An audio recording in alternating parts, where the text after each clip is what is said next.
கன்னிராசிக்காரர்கள் அந்த நச்சு உறவுலேருந்து வெளியில வர்றதுக்கு முயற்சி பண்றாங்க, இருக்கட்டும் சார். ஆனா அந்த நச்சு உறவை பார்த்து இவங்க பயப்படுவாங்களா? பயம் அப்படின்னு சொன்னால் கன்னியை பொறுத்தவரையும் எதிர்கால பயம் அப்படிங்கிறதெல்லாம் தாண்டி அவங்களுடைய சூழல், அவங்க அவங்க கையில் தான் வருமானம் இருக்குது அப்படின்னு சொல்லக்கூடிய ஒரு சூழலை அவங்களை சார்ந்து வாழக்கூடிய ஒரு நிர்பந்தத்தில் இருக்கும் பொழுது, ஒரு குழந்தையோ மற்ற உறவுகளோ இவர்களிடம் இருக்கக்கூடிய விஷயம் இன்னொருத்தருக்கு அது கொடுக்க வேண்டிய நிர்பந்தத்திற்கு வந்து விடுமோ என்ற பயம்.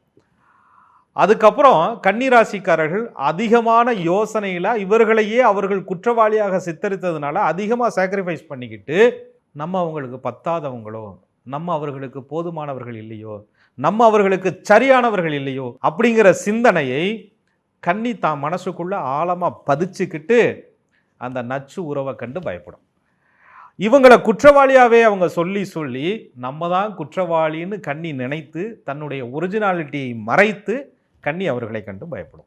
இதுதான் அவர்களுடைய பயத்திற்கு மூல காரணமாகவே ஜோதிடப்படி அமையும்.